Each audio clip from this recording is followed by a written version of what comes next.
or as Albert Hitchcock would say, good evening.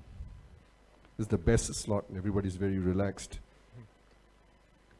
All right, ladies and gentlemen, I'm your chair for this evening. My name is Darren, and the talk is called Specific Nutritional Strategies to Strengthen Muscle and Immunity in Older Adults, and this is supported by Nestle Health Science.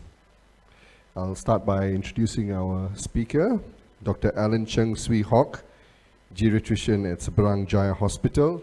Dr. Cheng completed fellowship training in geriatric medicine at HKL UMMC and Tan Tock Seng Hospital, Singapore in 2015. He currently heads the geriatric service for Penang, and he is the deputy head of CRC, Seberang Jaya Hospital, honorary treasurer of the Malaysian Society of Geriatric Medicine, council member of Penang Dementia Association and Fragility Fracture Network of Malaysia. He has contributed to Malaysian CPGs for osteoporosis, acute ischemic stroke, falls prevention in the hospital, and pain in older people. Can we now welcome Dr. Alan? Thank you.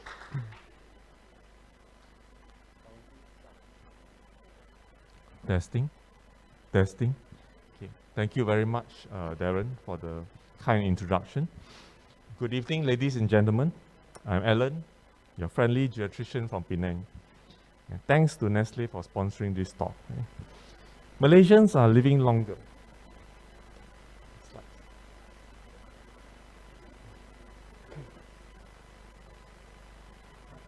Malaysians are living longer. Babies born in the 1960s, on average, were expected to live less than 60 years old. And we fast forward 60 years later, the life expectancy of baby boy today is 72 years, and the baby girl 77 years. As people grow older, they may turn out very differently from one another. Older people are a heterogeneous group, depending on a combination of genetics, environmental factors like diet, exercise, and so forth. Aging means losing muscle mass and strength. On average, healthy adults lose 24% of muscle mass between the age of 40 and 70, and thereafter, for every decade, they lose 15% of muscle mass. And there can be a huge variability among individuals. Low muscle mass is a hidden and generally neglected condition. From a six-pack, people usually level up to one big pack, like the boss. If you look at this cross-section of the thigh muscle in people in their 20s, 50s, 70s, and those bedbound, and on the right is a 70-year-old triathlete. You can see that the muscle to the fat ratio is highly increased in the 70 active sportsmen. Sarcopenia is a progressive and generalized skeletal muscle disorder involving an accelerated loss of muscle mass and function that is associated with increased adverse outcomes, including increased falls, functional decline, frailty, and mortality. If you haven't seen the talk by Terence Ong, I suggest that I would highly recommend that you go back and look at that talk entitled Strengthening Muscle Health. Excellent talk. Yeah. Frailty is most often defined as an aging-related syndrome of physiological decline, characterized by increased vulnerability to adverse health outcomes. The prevalence of frailty among community-dwelling older people in Malaysia is around 8.9%. Older people lose muscle more easily compared to healthy young people. For example, it takes 28 days of inactivity in healthy young people to lose half a kilo of lean leg mass. And compared to healthy older people, it takes 10 days to lose 1 kilo of lean leg mass. That's double. Right? at a shorter time. Whereas hospitalized older people take only 3 days to lose 1 kilogram of lean leg mass. There's a normal counterbalance fluctuations in muscle protein synthesis versus muscle protein breakdown that contribute to the overall net protein balance. Okay? Just like a bone, there's osteoclastic, osteoblastic. Yeah? There's an input and output. So muscle as well, there's a synthesis versus the breakdown. Okay? Feeding and exercise. These two things are potent stimuli for muscle protein synthesis. But it should be noted, however, that feeding-induced stimulation of muscle protein synthesis is transient and cannot account for the muscle protein growth alone. The consumption of protein during post-exercise recovery is necessary to shift the balance in favor of muscle protein accumulation. Therefore, feeding and exercise must be utilized concurrently to produce a positive net protein balance. The top figure A shows changes in muscle protein synthesis and muscle protein breakdown in response to feeding alone. But if you look at figure B, the changes in the muscle protein synthesis and breakdown in response to feeding and resistance exercise, you get a higher net balance of protein. Right? So repeated stimulation of protein intake and resistance exercise results in muscle hypertrophy. This is a very interesting study. We know that eating protein is required to maintain skeletal muscle mass, but how much exactly is the optimum dose? This data suggests that healthy older men need a greater protein intake in a single meal compared to a younger person to maximally stimulate the postprandial rate of muscle protein synthesis. Okay. So if you look at the left side, the muscle protein synthesis in younger people will plateau around 0.24 gram per kilo. Right? If you take more than 0.24 gram per kilo, the protein synthesis remains the same. Right?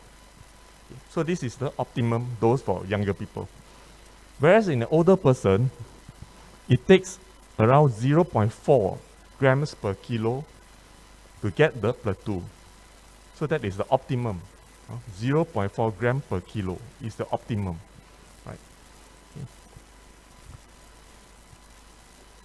In other words, for an older person, if you intend to eat 1.2 grams per kilo of protein per day, it is better to divide into 3 meals of 0.4 grams per kilo rather than taking one single huge amount of protein in one meal to maximize the benefit, right?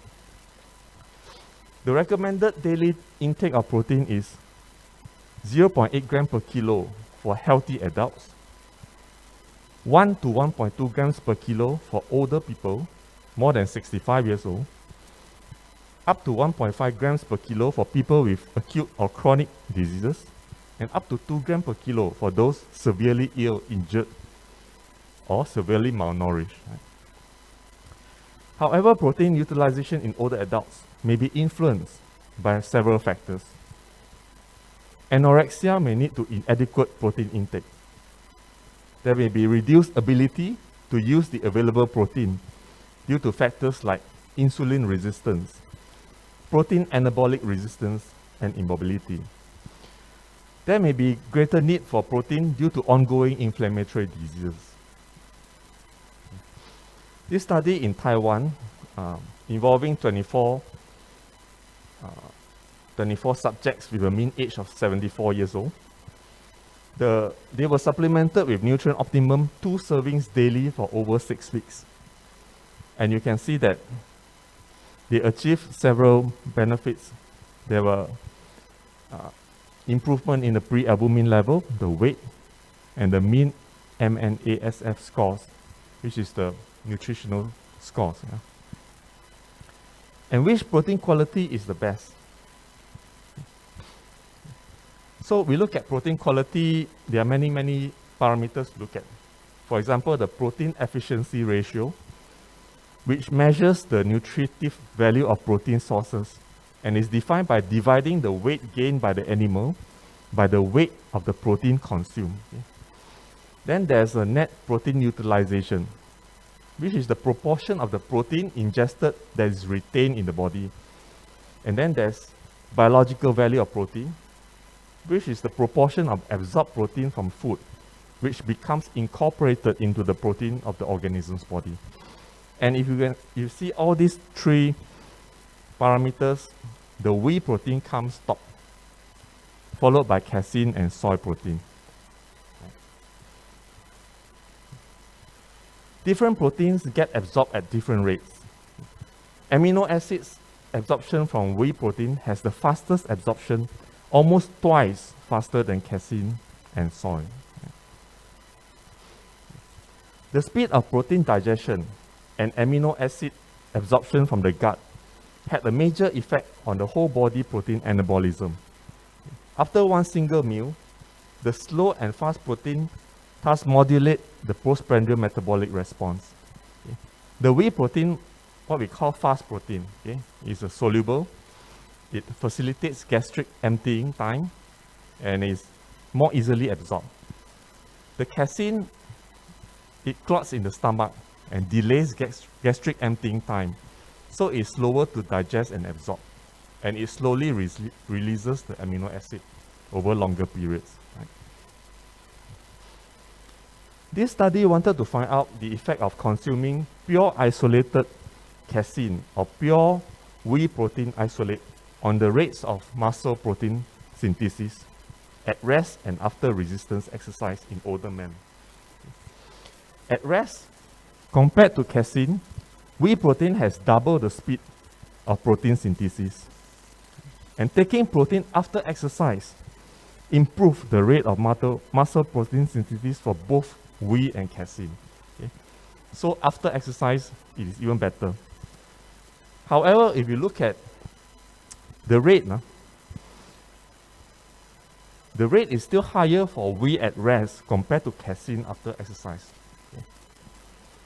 Right. Whey protein has the highest leucine content, which is the stimulator of muscle protein synthesis. This study aimed to compare protein digestion and absorption kinetics and subsequent postprandial muscle protein growth after ingestion of whey, casein, and casein hydrolysate, which is the smaller particles of the casein. Okay. So, the whey protein stimulated postprandial muscle growth more effectively than casein. Okay. And this is attributed to the combination of faster digestion and absorption, and also higher leucine content. If you look at the right side, the higher the leucine, the faster the muscle protein synthesis. Right. In this randomized trial, the researcher measured the hourly and daily muscle protein synthesis in response to consumption of, on one group is mixed protein group with added leucine, okay, and the other group without added leucine. And they found that the group with added leucine had twice the amount of muscle protein synthesis, both in the acute hourly or the chronic daily protein synthesis. One study wanted to look at whether leucine can protect skeletal muscle health during bed rest. Okay. Let's say a patient is admitted to the hospital and is bedbound, unable to do exercise. Okay. Whether supplementing the patient with leucine is good or not. Okay. So they compared the leucine group versus the control group. They fed alanine, another type of amino acid. Okay. And the result showed that there was a greater decrease in the muscle protein synthesis in the control group, okay, compared to the group supplemented with leucine. Right? That means whether you supplement or not, the muscle is still going to atrophy. It's going to break down. But if you supplement with leucine, the breakdown is less. Right? So it's kind of like protective. Right? 353 patients who underwent surgery for gastric cancer and were at nutritional risk score of more than 3 points were randomly assigned to receive either 2 servings of Nutrient Optimum a day with dietary advice versus another group with dietary advice but without any supplements. Okay? After 3 months of the intervention, the patients who received Nutrient Optimum and dietary advice had significantly less weight loss and higher BMI and higher skeletal muscle index than those given dietary advice alone without supplement. And the sarcopenia was significantly lower in the supplemented group. And more importantly, these cancer patients had significantly less chemotherapy modifications, delay, dose reduction, or termination of the chemotherapy. Right. Okay. This is now touched by Prof. Adiba. Older adults are more susceptible to infections. The aging process is associated with a number of changes in the immune system. For example, there's more memory T cells, less naive T cells to respond to new infections. Right? The natural killer cells, which are important in killing cells which are infected with virus and tumors, these are less effective in older people. Right? This data taken from the case mix system of hospitals in Malaysia. Orange bars represent the incidence of community-acquired pneumonia, and the blue represents hospital-acquired pneumonia. If you can see from the left to the right, there's a U-shaped curve. Okay? There's a U-shaped curve with the highest incidence reported among children less than 5 years old and older people above 65 years old.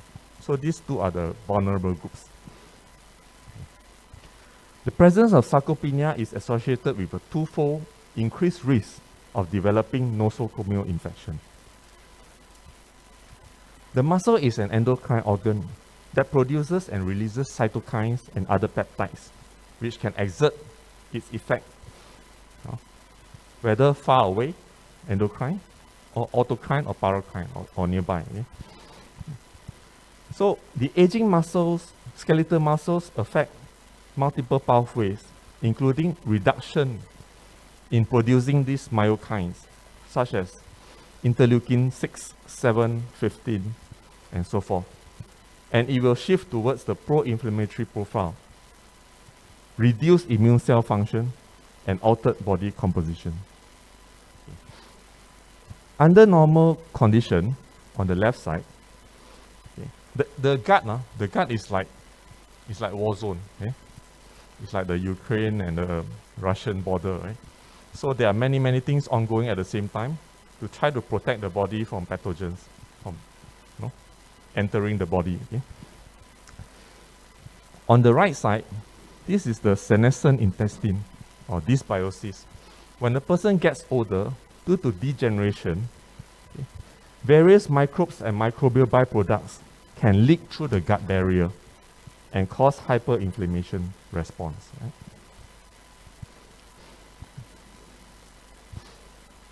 Okay. In this randomized trial, the test group was fed with yogurt containing Lactobacillus paracasei, Bifidobacterium animalis, and heat-treated Lactobacillus plantarum, different probiotics. Yeah. Okay. And compared to the placebo group not fed with probiotics, yeah. The group supplemented with probiotics showed significantly increased natural killer cell activity after 12 weeks. Okay. The blue bars are those treated intervention group, whereas the orange bars are placebos. Okay. One Cochrane review, meta-analysis, wanted to look at the effect of probiotics on preventing URTIs. The meta-analysis included 12 RCTs involving 3,720 subjects, and the participants who were supplemented with probiotics had half the rate of URTIs odds ratio of 0.53 compared to the group without supplementation. This randomized study wanted to look at the effects of supplement on the immune function. Out of 60 healthy older people with a mean age of 74 years old, half received 2 servings of Nutrient Optimum daily and half didn't receive. At 4 months follow-up, the subjects were vaccinated against influenza and pneumococcus. The NK cell activity, antibodies against flu and pneumococcal antigen, and the infection rate in these 2 groups were then compared. And they found that the NK cell activities increased in the supplemental subjects and decreased in the non-supplemented individuals. During the 1-year follow-up, the group who were supplemented with Nutrient Optimum reported significantly less infection, 41% less compared to those in the control group. Right. So the conclusion was, this nutritional supplement increased innate immunity and protection against infections in elderly people. Sufficient protein intake is crucial to maximize muscle protein anabolism. For older people, we need higher protein intake per meal compared to the younger person. Okay. Remember the number 0.4 grams per kilo. Whey protein with a fast digestion profile is advantageous. Muscle protein synthesis can be optimized by supplementation of anabolic nutrients like leucine, like HMB, and distribution of protein intake over the daily meals, coupled with resistance exercise. Okay. Supplementation with protein plus resistance exercise is more effective than diet alone. Probiotics have shown preventive effect against the risk of infections, partly due to the immune modulatory activity, like increased natural killer cell activity. Right. Thank you very much.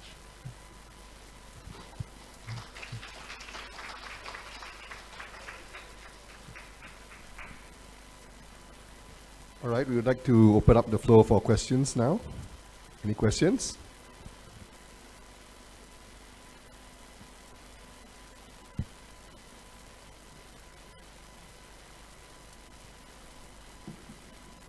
Any questions, anyone? Now's the best time to ask, just before dinner time. Okay, if there are no questions, I have a few questions here for you, Dr. Allen. In your clinical practice, how do you decide whether an elderly patient needs oral nutrition supplements? Okay, so we can assess whether the patient is malnourished or not using various objective tools like the mini nutritional assessment, like the SAC-F tools to see whether the patient has sarcopenia or not. Right? Then we look at what they are taking every day for breakfast, for lunch, for dinner. Okay? And then we try to look at whether the protein and calories are adequate. Okay? So the best way is actually to refer them to the dietitian if we need to, because geriatrics is a very complex. The patients is very complex. We need a multidisciplinary expertise. Yeah. So if they fulfill all these malnutrition criteria, sarcopenia, osteosarcopenia, okay, then I'll get the dietitian colleague to come on board. Yeah. Okay, another question here. Besides probiotics, would you consider prebiotics in oral nutrition supplements? Okay. ONS for your malnourished elderly patients? Okay. So prebiotics are actually usually complex carbohydrates. Okay. These are the food for the good organism, for the friendly bacteria in the gut. Okay. So these are prebiotics. So these are like fertilizers. Okay. Whereas probiotics are actually live cultures. They are live organisms. So I look at it as like farming. Like farming. You want you want to plant potato plants, of course the nutrients of the soil is very important. Okay? But we cannot, I think there's not enough data to show that by giving certain fertilizers, you can grow certain plants. I don't know. Maybe there are claims, but I don't know. Is it possible? You want to plant chili, so you give a certain type of fertilizer, then you grow chili. I don't know. But of course, it's important. It's important. Yeah. Just that we cannot select what are the good bacteria. Maybe we are feeding the bad bacteria. No. Any more questions? Any questions?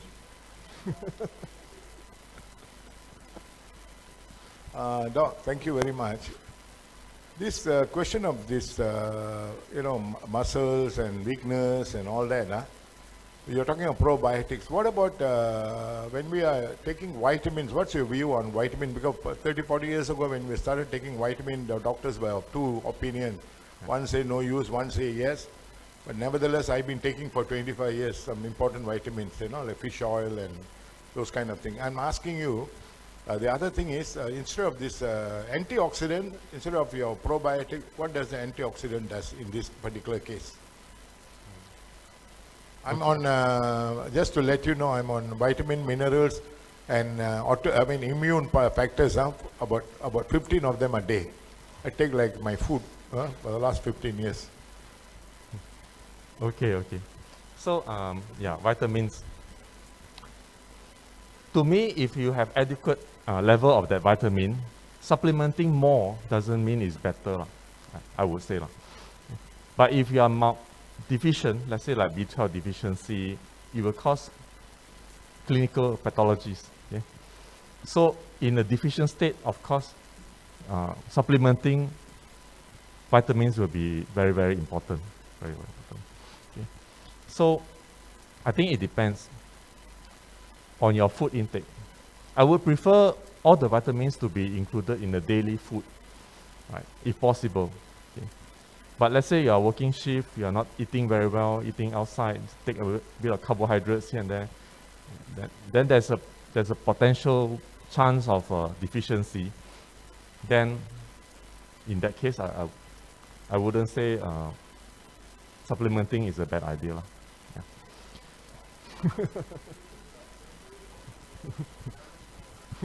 Yeah.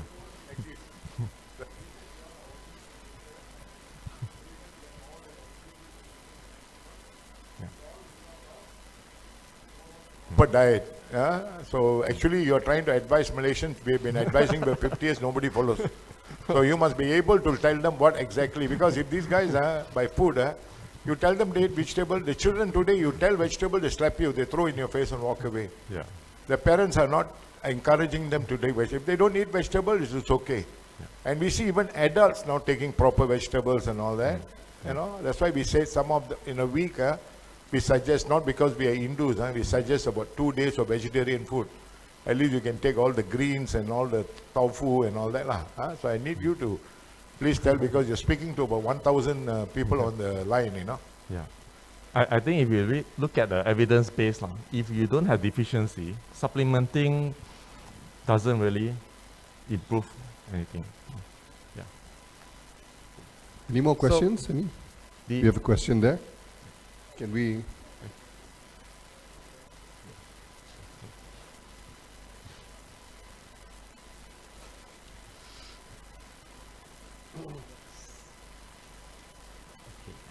Okay, Dr. Aaron. With aging process, the renal functions may reduce to some extent, and some may at the pathological level that some degree of renal impairment. So is that a concern, or how to advise that to take the V protein in view of the reducing renal function? Okay. Thank you very much, Dr. Tan. Very, very relevant questions. Okay. First, older person, naturally the renal function will deteriorate based on age alone, without any pathology. So, whether the patient has chronic kidney failure, or is it part of the aging process, is very great. But usually we look at the proteinuria, whether there's a high proteinuria in the urine. If there is, then very likely it is a pathological state rather than the aging process. Number two, as we know, protein restriction is one of the strategies to delay the onset of requiring dialysis. Basically to delay the process of kidney failure. Okay? So the recommended protein intake that I've presented everything just now doesn't apply to the patient with kidney failure. Okay? Yeah. So this patient probably need to restrict their protein less than 0.7 grams per kilo per day. They may need to supplement with other supplements, right? Other amino acids. Any more questions? Hello. Bedridden patients need more of leucine, you told us, right? Sorry, Bedridden patients, yes, you need more leucine. So which food contains more of leucine? Protein. The food that contains whey protein will have more leucine. Yeah. So you need to Google which food has more whey protein. Yeah. Any more questions? Okay, I've got one more question. In your opinion, at what age should we start preventive measures to delay sarcopenia? All right. Okay. So just now, one of the slides I showed that the peak muscle mass occurs around 30 to 40 years old, just like your peak bone mass. Okay. So, like, we want to push up the peak bone mass as high as possible to prevent osteoporosis later in life. So similarly, for muscle, we want to build the muscle, the peak muscle mass at around 30 to 40 years. Okay. So that, yeah. But the muscle atrophy later on will be dependent on several factors, like nutrition, like sedentary lifestyle, like inflammatory diseases, inactivity, acute illnesses. Okay. So the curve is unpredictable. Right? Okay. The peak muscle mass is around 30 to 40 years old.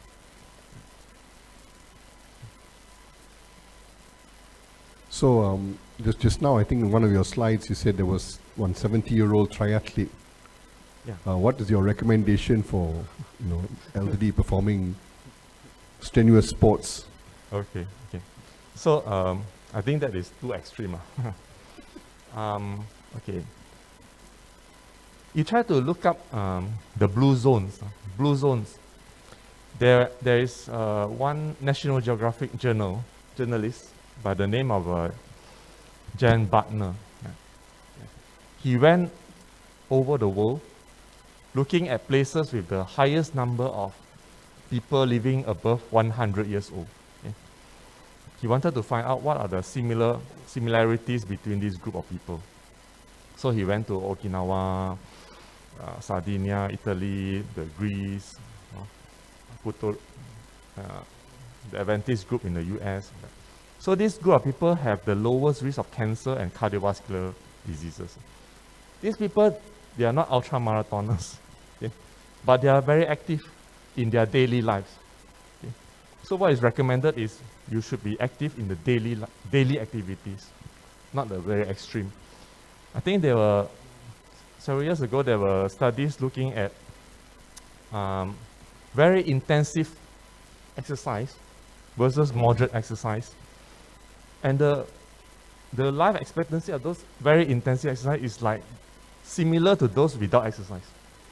So there is when you overdo it, it causes more harm than good. Yeah. So those are the blue zones. Looks like Malaysia is in the red zone. I can imagine. All right, any more questions from the floor? All right, with that, we thank you. Right. Thank you, Dr. Allen. Thank you, Darren. Thank you, everybody, for staying back. And once again, we also like to thank Nestle Health Science for their support.